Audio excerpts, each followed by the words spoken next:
ఇప్పుడు మనం హైదరాబాద్ గ్లోబల్ సిటీగా ఎదుగుతుందని మనం అనుకుంటున్నాము జనరల్‌గా. యూకే, లండన్ గాని, యూఎస్ఏలో తీసుకుంటే మీరు న్యూయార్క్, న్యూజెర్సీ.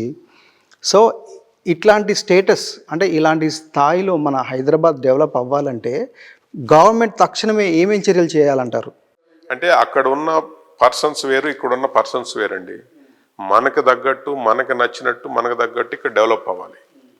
ఇప్పుడు మనం ఆస్ట్రేలియా లాగా కావాలి, అమెరికా లాగా కావాలంటే ఇప్పుడు మనం ఇక్కడి నుంచి మనం అక్కడ వెళ్ళి వాళ్ళు వచ్చి ఇక్కడ రావాలి. అక్కడ వాళ్ళు ఇక్కడ వచ్చి ఇక్కడ వాళ్ళు అక్కడ మిక్స్ అయిపోయి ఆఫ్ మిక్స్ అయితే ఇక్కడ మన దగ్గర పూర్ పీపుల్ ఎక్కువ, అక్కడ పూర్ పీపుల్ తక్కువ, అక్కడ ఎంప్లాయీస్ ఎక్కువ, ఇక్కడ కొంతమంది ఎంప్లాయీస్ కంటే కూడా బిజినెస్ వాళ్ళు ఎక్కువ, ఈ కూలీలు కానీ రైతులు కానీ వీళ్ళందరూ ఎక్కువ. వీళ్ళందరికీ తగ్గట్టు మనకు ఉండాలి.